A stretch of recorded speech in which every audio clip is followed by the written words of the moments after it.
বাংলার রান্নাবাড়ি চ্যানেলে আপনাকে স্বাগত। আজ আমি তৈরি করব মিক্স পাস্তা।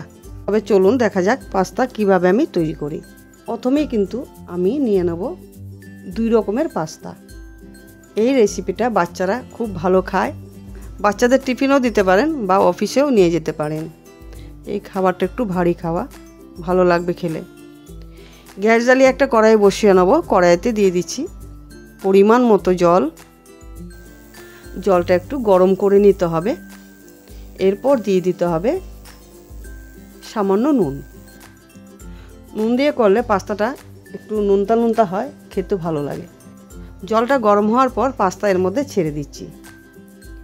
পাস্তা সিদ্ধ করে একটা পাত্রে তুলে নিচ্ছি।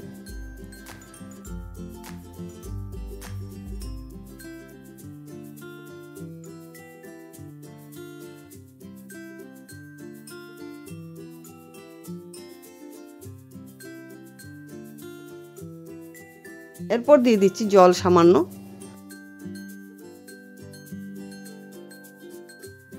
আর দেব নুন। দিয়ে দিচ্ছি আমি গাজর কুচিয়ে। আর দেব আমি কিছু এর মধ্যে বিনস দিয়ে ভালো করে একটু নাড়াচাড়া দিয়ে 2 থেকে 3 মিনিটের মতো ঢাকা দিয়ে রেখে দেব। আঁচটা বাড়িয়ে দেব। 2 থেকে 3 মিনিট পর ঢাকনাটা খুলছি। খুলে দেখছি সিদ্ধ হয়েছে। সবজিগুলো হাফ সিদ্ধ করে একটা পাত্রে তুলে নিচ্ছি। এরপর কড়াই ধুয়ে বসিয়ে দেব। কড়াইতে দিয়ে দিচ্ছি আমি 2 টেবিল চামচ সাদা তেল। দিয়ে দেব আমি 4-5 কোয়া রসুন কুচি। রসুন কুচিটা একটু লাল লাল করে ভেজে নিচ্ছি। দিয়ে দিচ্ছি আমি সামান্য আদা কুচি। এরপর দিয়ে দেব একটা মাঝারি সাইজের পেঁয়াজ কুচি। আর দেব কয়েকটা কাঁচা লঙ্কা কুচি। দেব আমি সামান্য নুন। ঝাল নুন আপনাদের স্বাদ অনুযায়ী দেবেন। নুন দিয়ে নাড়াচাড়া দিয়ে ভেজে নিচ্ছি। এরপর এর মধ্যে দিয়ে দিচ্ছি কেটে রাখা যে চিকেন এর মধ্যে দিয়ে দেব। দিয়ে নাড়াচাড়া দিয়ে নেব। দিয়ে দিচ্ছি আমি সামান্য লাল লঙ্কার গুঁড়ো। লাল লঙ্কার গুঁড়ো দিয়ে আমি একটু নাড়াচাড়া দিয়ে মিশিয়ে নিচ্ছি। এরপর 2 থেকে 3 মিনিটের মতো আঁচটা কম দিয়ে ঢাকা দিয়ে রেখে দেব। এরপর একটা বাটিতে নিয়ে নিচ্ছি টমেটো সস।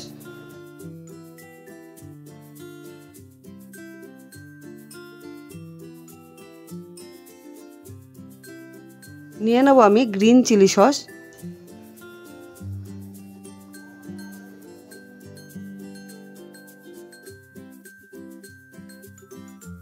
দিয়ে দিচ্ছি আমি সয়া সস 1 টেবিল চামচ। 3 রকমের সস মিশিয়ে একটা চামচের সাহায্যে ভালো করে নাড়াচাড়া দিয়ে মিশিয়ে নেব। এই পাশে কিন্তু রান্নাটা হচ্ছে, চিকেন কিন্তু সিদ্ধ হয়েছে। এর মধ্যে দিয়ে দিচ্ছি একটা ছোট সাইজের ক্যাপসিকাম। আর দিয়ে দেব ভাপানো যে সবজি বিনস আর গাজর। দিয়ে দিচ্ছি আমি কিছু মটরশুঁটি। বাচ্চারা কিন্তু এই সবজিগুলো খেতে খুব ভালোবাসে, তাই আমি রান্নাটা করছি। তাই ভাবছি যে ভিডিওটা আপনাদের সঙ্গে শেয়ার করি। এরপর ভালো করে একটু মিশিয়ে নিতে হবে। এরপর দিয়ে দিচ্ছি 3 রকমের যে সস মিশানো, সেটা এর মধ্যে দিয়ে দিচ্ছি। ভালো করে মিশিয়ে নিতে হবে। সবজি এমনি ভাপানো আছে। এরকম নাড়াচাড়া দিয়ে মিশিয়ে নিয়ে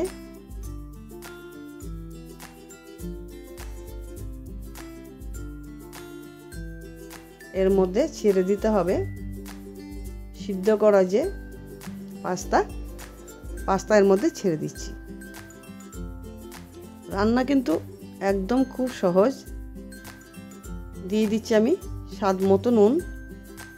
এই রান্নাটা এইভাবে করে দিলে বাচ্চারা বড়রা সবাই কিন্তু ভালোই খাবে।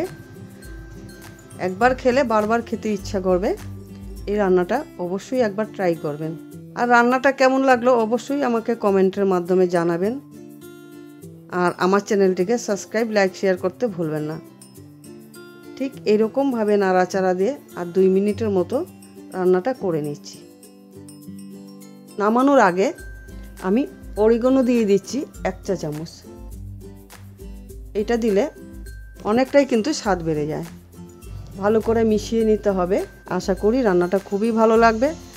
আর অবশ্যই কমেন্টের মাধ্যমে জানাবেন রান্নাটা কেমন লাগলো। আর যারা যারা সাবস্ক্রাইব করেননি অবশ্যই একটা সাবস্ক্রাইব করে দিন। আজ এখানেই শেষ করলাম। ভালো থাকবেন, সুস্থ থাকবেন। ধন্যবাদ।